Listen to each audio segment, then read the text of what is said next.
Overbrook Episode 11 Jerk Chicken. Content warning. This episode contains mention of anti-blackness, bullying, neglect, and child abuse.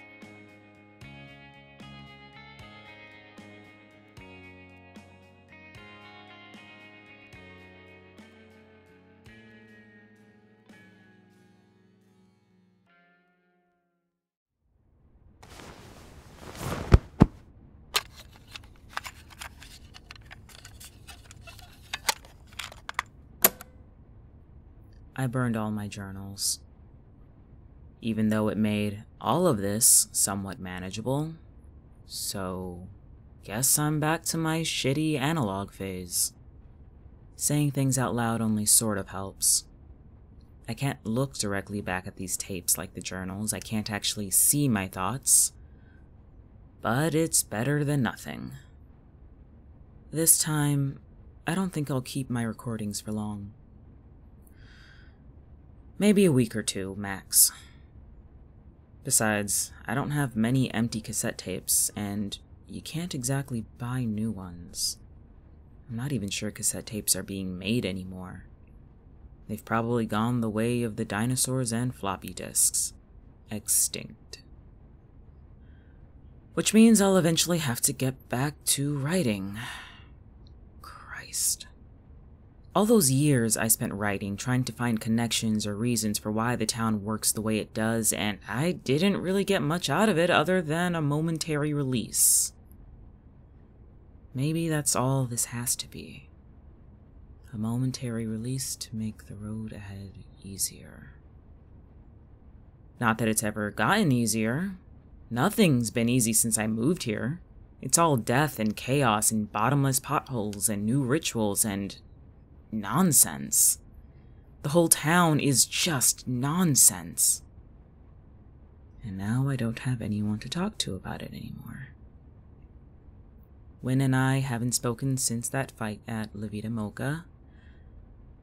We've had worse, but somehow this just doesn't seem survivable. I don't know what it is. Probably because he thinks I'm being too cagey about shit, and that I don't tell him about everything else. And really, I can't. But if he really knew, then he would understand why I can't tell him, which is kind of a catch-22. This sucks ass. I know Wynn is my only friend. I prefer it that way. I mean, with how often he dies, being his friend is practically a full-time job. I hang out with him, he dies, I suppress the trauma of watching him die, I mourn, he comes back, rinse and repeat. I don't have time for anyone else, it's fine this way, except... Okay, it's only been 3 days, but it's the longest I've ever gone without at least checking in on him. I don't know if he's died again. I don't even know how many times. I don't know if he's on his way back. It's driving me up the wall not being able to keep track. But he's right. I do make it impossible to be my friend, so maybe it's best to stay away. Give him a break. Besides, with or without me, he dies, so I can assume that with or without me, he'll live? It just kills me not to know when. I know it sounds like I have some morbid obsession with my friend dying, but that's not it. Fuck, I don't want him to die. I don't want to see him skewered or crushed or drowned or stabbed or whatever other ways there are to kill a person. I'm trying to stop it. I'm trying to keep him alive. And what are the chances that he only dies more when I'm around? Of all the common denominators, his deaths tend to happen when I'm involved. And if we're being honest here, I'd only ever been able to save him a handful of times. Save him. What a fucking joke. There's no saving him. There's no saving me. Just like how there wasn't any saving of the others. I should just apologize, right? I should just go up to him and say, "Hey, sorry, I was out of line the last time. Are we good?" No, that's bad. Even I wouldn't accept that. Shit. Have I ever actually apologized for anything before? Like something bigger than just bumping into someone or stepping on the back of their shoe? How do I apologize for stuff? Should I write a note? A note, like a fucking first grader. Just a folded up post-it note that says, "I'm sorry, are we still friends? Circle yes or no." I wouldn't blame him if he wrote "fuck you" and threw it right back at my head. Pathetic. I feel like I'm forgetting something. What is it? Normally I'd say it must not be that important then, but this feels important. What am I forgetting? Whatever, I'll remember at some point. In other news, I'm getting a job. I won't say where in case whatever freak show that was reading my journals is listening to this, but I need a reason to stay out of the house more. My parents are starting to ask about my grades. I mean, they were always asking about it, wanting to make sure I'm keeping up my GPA, but I think they're onto the fact that I failed the statistics final. I passed the class, which is just as important, but my GPA did drop, and they're not going to be too happy about that. So, a job. I'm getting a job just so I have a reason to be absent from home more often. Unfortunately, they are still on my ass about studying for the MCATs. I came home one day and there was a stack of prep books on my desk. Like, new ones, all shiny and wrapped in plastic. The expensive kind. I think this is their way of saying they still expect me to keep studying. Being from a family of medical practitioners just means never having a good enough excuse to be tired. Not that they're this hard on Raphael. That shithead dropped out of college one semester in and has just been coasting ever since. I mean, he still had to get a job. But Dad has a dentist friend who needed a receptionist at their office, so that's what Raphael does when he's not dripping acid everywhere and going to the gym. It's definitely a double standard, but I'm used to it by now. Even before we moved to Overbrook, Mom used to say the reason she was more disappointed in me when I didn't get straight A's than when my older brother got held back a year was because she knew I was more capable than him. I never believed her. I still think it was just a bad excuse not to get tougher on him. Like, really, who gives a shit about not getting straight A's in the 3rd grade? But I still try my hardest at things. Even in a place like this where nothing makes sense, where people don't have faces and reflections can be deadly. I don't know what else I do. I'm not delusional to think that the amount of effort I put in is proportional to how safe the town becomes, but if I'm not paying attention, if I'm not carefully observing every inch of Overbrook and playing along like it's all fine, there's no way the alternative is any better. Not talking to Wynn gives me one less thing to keep track of, and while I should feel a little relieved, it just feels like I'm slacking. Which doesn't even make any sense, because again, I'm never all that successful at keeping him alive in the first place. For every 1,000 deaths I witness, I might be able to keep him from dying once. It might as well be a curse. A personal circle of hell designed just for me. Sometimes I wonder why I bother. What's the point in anything I do? Wynn will keep dying. I will not be able to go to medical school. It is physically impossible. And really, what's the point of trying to be a productive member of society when this whole town just keeps trying to kick the will to live out of me? Fuck. How does anyone keep going like this?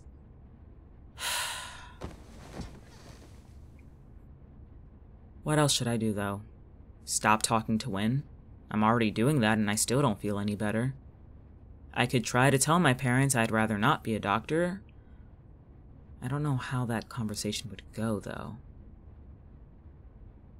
When I was in the 4th grade, Right before I got the news we were moving to Overbrook, I had this really mean teacher, and I mean just downright sadistic. Her name was Mrs. Jameson. Mrs. Jameson would always pick on me for everything I did. If I wasn't looking at the board when she was teaching, then I must have been goofing off. She always called on me for the hardest math problems to solve, and when I couldn't solve them, she would sneer and say that some people should recognize when it's time to give up. Right in front of the whole class. It got worse when the other students realized they could bully me all they wanted, and she would never take my side. There was one time, some kid named Iris pushed me off the swing so hard I scraped both knees.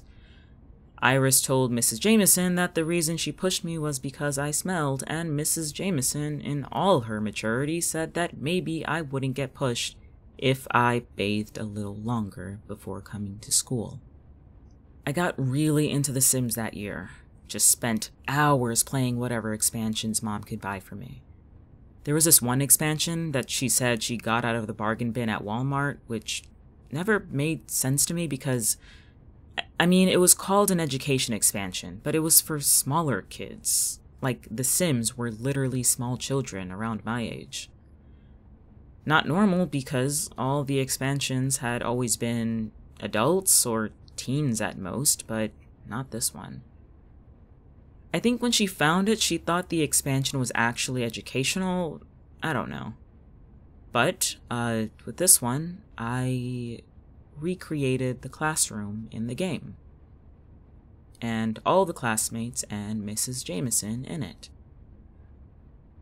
I thought if I could replicate exactly everything and everyone, I could figure out what about me made the others hate me so bad. Like a bizarro virtual divination ritual. Only, I never made myself in it. I couldn't. Because if all the people were replicated and the bullying was too, then it would just mean there really was something to hate about me. And I was too afraid to see it. My grades started to drop, and obviously Mom wasn't happy about that. She took away my Sims games, but when that didn't work, she got into a 4-month-long battle with the school administration. She threatened to sue, but didn't have any proof that Mrs. Jameson had it out for me. Then one day, Mom snuck a recorder into my backpack. It was incredible timing that it was the week Mrs. Jameson happened to be really nasty to me. She told me that, well, there's no reason to bring that up. A week later, the school fired her. But all the other kids loved Mrs. Jameson, so it didn't really fix my social status. No, that was unfortunately permanent. At the end of the year, Mom and Dad told me we were moving to Overbrook. They never said it was because of me. They didn't have to. We lived in Syracuse before. They were getting paid really well at their jobs. But all of a sudden, they got amazing offers from an urgent care in the middle of nowhere? Sure, like I'd believe that. Then I met Wynn, and he was this really energetic kid. Like, he was always running around, getting into trouble. Eyes were always so wide, like he couldn't believe how big the world was. Always curious, always handsy. The amount of times I punched him for touching my journals, I'm surprised he didn't have a permanent bruise. But I don't know. We just got along anyway. I think it was good for both of us, in hindsight. He had someone to remind him to look both ways before crossing the street. I had someone to remind me that maybe Mrs. Jameson was just a shit teacher. My mom always said she was, but I never believed her. Wynn was a kid my age, you know? It was easier to take what he said to heart because he was never malicious. Never mean for the sake of being mean. He has a heart of gold. The first time Wynn died, we were on the playground. Sarah Johnston Middle School had installed a new sandbox, but something about it just didn't sit right with me. Wynn was excited, as always, but during a math lesson, I looked out of the window and noticed something staring back at me from inside the sandbox. It looked like an eye on a stalk, and it just looked at me before sinking all the way down into the box, much further down than the sand should even go. And of course, the moment the lunch bell rang, guess who was the first person at the sandbox? I couldn't convince him to get off the sand fast enough. Whatever was in there snaked around his leg and started pulling him down with such a force that I was barely able to grab his hand. You know what the shit thing is? None of the teachers or other students tried to help. Maybe they were scared. Maybe they didn't know what was going on. Maybe something told them not to. But I held on to Wynn for as long as I could, and he held on as long as he could. Then our hands started slipping, and he grabbed onto the bracelet he got me for my birthday for dear life, and as the beads scattered across the dirt, his fingers were buried beneath the sand. And then he was gone. I can still hear him screaming. Wynn came back to school the next day. I thought he was a ghost and started ignoring him. No, that's a lie. I didn't ignore him. I don't think I could have ignored him any more than a person can ignore a splinter under their nail. Every cell in my body was aware of him, aware that he was back. Everyone treated him the same. All the kids and teachers, hell, even he acted the same, like he didn't remember choking to death. He acted like he couldn't remember the sandbox at all, but I knew. I just knew that Wynn should have hated me for not being able to save him. The point is, I could tell my parents I don't want to be a doctor, but unless I go through the whole production of being really anxious and depressed over it, they won't take me seriously. Hell, I'm already anxious and depressed, and yet, there's the textbooks on my fucking desk. Anytime Wynn's not around, I start thinking too much. About Overbrook, about my parents. I don't think I told anyone else about Mrs. Jameson before. I was afraid that just the mention of her would make people see what she saw in me. I know I was just a kid and maybe I didn't deserve that, but I look at everything I'm going through now and just wonder. I wonder, you know? I still think about that Sims game. When I look it up, it's clear it never existed. But I have vivid memories of it, so I can only come to one of two conclusions. Either this town is messing with my memories, reconstructing them to make it sadder than it actually was, or that game was a lure. A hook for Overbrook. And it got its hooks into me and brought me here, to my own personal hell. Fuck. I know I'm forgetting something important. Is it someone's birthday today or something? I know it's Thursday. Oh shit, it's Thursday. I'm late. I'm fucking late.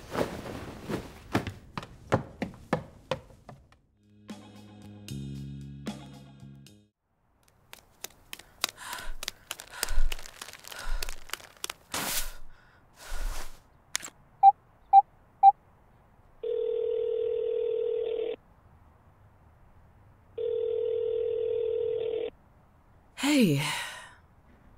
I was wondering if you'd forgotten about me. Yeah, I don't think that's possible. Sorry I'm late, though. It's alright. There have been days where you were early, so I suppose this evens out. If that's how you want to think about it. Is that what I think it is? Jerk chicken from that Jamaican place downtown. Extra spicy. You remembered. We have a deal. I have to say, you are definitely my favorite human in this town. I'm glad to hear that. It wasn't easy to get this, you know. How so? Both my parents know I'm vegetarian, and Raphael is more bottomless than the potholes in town, considering how much he eats. Getting takeout from this place required a more convoluted plan than I'm used to. Oh, and yet, you went through all that trouble for me. Like I said, we have a deal. I've turned around now. If you have any other requests, just let me know. I'll do my best to get them. Oh my god, that was worth waiting for. I'll take your word for it. Are you keeping the bag, or should I take it to the trash can? Oh, right. I'll leave it at the edge of the tunnel. There it is. You can turn around now. Cool. You seem a little down. Is everything alright? Yeah, of course. Everything's fine. Oh, come on. That wasn't very convincing. It's nothing. It's something, Vincent. Go on, tell me. You can't say you and I don't share any kind of kinship. Kinship? In what way? We're both incredibly isolated creatures in a very eventful town like this. That just means I would have a kinship with most of the actual people here. And that would mean that most of them are isolated. But they're not. Locke has a number of disciples, does he not? He's a cult leader, Margaret. A cult leader with more friends than you. Friends? I thought they were disciples. You're nitpicky today. He treats them like they're friends, and that is what's important. I'm just saying, kinship's a strong word. All these years, showing up at my tunnel every Thursday with whatever bag of food I request, starting from high school, a time which, from what I've gleaned, is a difficult time to purchase food when you can't legally work. I made it work. Then you went and bought me a cell phone. You asked me to get you one because your actual voice puts people in a trance. I was lonely, Vincent. Do you really think humans are the only social creatures that exist? I wanted a line of communication. I wanted to connect, especially with you. And if I'm being honest, it was really more of a joke. I didn't actually expect a 14-year-old to go out of their way to purchase a cellular phone for a disembodied voice living in a tunnel. But you did. You did that and kept buying me food for years. Was that not out of kindness? Dare I say, friendship? More like obligation. You were luring people into this tunnel to eat when I first met you, remember? Girls gotta eat. I can't leave the tunnel, as you know. You leave the tunnel when I bring you food. Not that you ever actually let me see you. Even now, I can't see you inside. The tunnel's empty from my perspective. You're not changing the subject that easily. I'm genuinely curious. And you're genuinely not going to get any answers. You've studied me enough already, and I don't care for feeling like a lab rat. I am not some lesser creature you think you can just keep sated with food and a weekly catch-up. I don't treat you like a lesser creature. I've told you everything your little heart desired. Now I'd like the same courtesy of asking you whatever I want to know. That's not a fair trade. I only asked about things that have to do with your existence. You want to know about my personal life. You've asked me once if I defecate. Isn't that personal? Okay, that's just because I can only conceptualize creatures in terms of bodies. In terms of human bodies. But not all creatures are created equal, dear Vincent. I thought you'd know that from your talks with Victor. I don't really talk with Victor. You don't really talk with anyone. Not me, not Locke, not even your closest friend. Margaret. I bet he still doesn't even know how often he dies. You're standing on thin fucking ice. Am I? Fine. Tell me nothing then. Wallow in your depression. Excuse me for believing we had grown beyond the initial standoff where I promised not to eat your friends and you give me actual food once a week. You're gonna go back to eating people, aren't you? Who knows? Maybe I will. Maybe I won't. Ugh, fine. Ask whatever you want, but I reserve the right to ignore at least 3 questions. Ooh, like a reverse genie situation. Okay. I've always wanted to know. Actually, I'll start with the softer questions and then work my way up. You sound way too excited about this. Do you have a girlfriend? What? No, why? Don't tell me you're interested. Definitely not. No offense, but you're not my type. Somehow I'm a little offended. It's not you, it's me. Oh my god. You're just a little too emotionally unavailable. Next question, just ask your next question, Christ. You're so fun to tease. And yet you wonder why I don't like sharing. What's going on with you? You're never late. Usually you're very early. I don't want to talk about it. Is it Wynn? Don't want to talk about that either. That's 2 rejections. You can only turn me down 1 more time. You're actually counting? Well, I wouldn't want to renege on our deal, since you're only doing this out of obligation. You're not going to let it go, are you? I don't have any friends, Vincent. The nature of my existence prevents that from happening. I'm allowed to be upset when the one creature I wish to understand sees me as nothing more than a monster to keep in line. What's your next question? What's the real reason you keep bringing me food? What? Do you think I don't notice? You're not keeping an eye on me. Sure, I can't leave the tunnel any more than you can leave your own head, but you're not making sure I'm not taking anyone else. There are no cameras set up to make sure the people who wander into this tunnel come back out. And for all that you pretend that you don't trust me, you do. You trust me. Only as long as you keep your end of the bargain, which you've done almost religiously. Why? Why go through all this? I just want to keep certain people alive. Your friends and family. Though I've even gone further to naughty the generics, like you call them. Whereas Victor isn't so restricted. That's different. Victor is an anthropophage. He needs to eat people to survive. Human food doesn't cut it for him. I can't begrudge him that. Also, you and Victor talk? I'm asking the questions, remember? What's the real reason why you put so much effort for little old me? Is it because you feel bad for me? No. Is it because you want to stay on my good side? That I'll hang up the phone and call out to you from the tunnel, making you walk in to find out what I really am? Or did you also need a friend who wouldn't die as often as Wynn does? Someone who you can always count on to stay exactly the same and in the exact same place. I've had other friends. Oh, of course, there was Locke and Naomi, a twitchy guy named Thomas, if I remember correctly. I don't want to talk about that. That's your 3rd rejection. I get free reign now. That shouldn't count. That wasn't even a question. Tell me about Rosemary. How do you know that name? I hear things from time to time. People are very chatty when they think there's nothing in this tunnel. It's been years.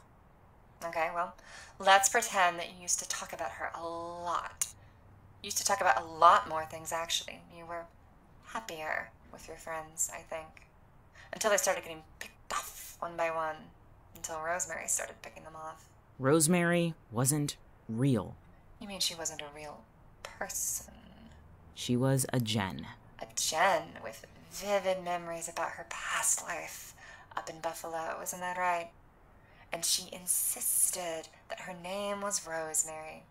Not that you would call her that at first. How do you know that?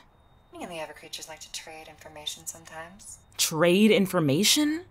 What? Did you think I had no social life? A minute ago you said you had no friends. Oh, of course not. I wouldn't count Victor as a friend. He's much too abrasive for my taste. Always looking for his next meal. It's like his whole personality and kind of cringe, if you ask me. Cringe? What, have you been on Reddit lately or something? Tumblr, actually. How do you even have access to the internet? You're asking a lot of questions for someone who has answered so very little of mine. I want to know about Rosemary. What happened to her? I'd rather tell you about Wynn. I've lost interest in that topic. Ugh. Right. All right, fine. I will tell you one thing about Rosemary. Just one. And you can trade that tidbit to whatever dork-ass loser is so interested in my life. But afterwards, I'm hanging up and I'm walking away. Deal? I resent the implication that you think you're so small in all of this, but regardless, continue. What does that even... You know what? Not going to engage. You want to know what happened to Rosemary? She died, okay?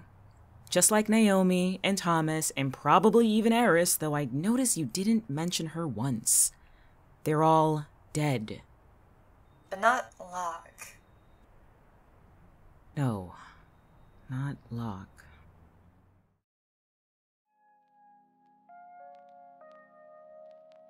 This episode was written by me, Rhys Tirado. Voice of Vincent was me again, Rhys Tirado. Voice of Margaret was Dana Creasman. If you'd like to support the show, please join our Patreon, which will be linked in the show notes.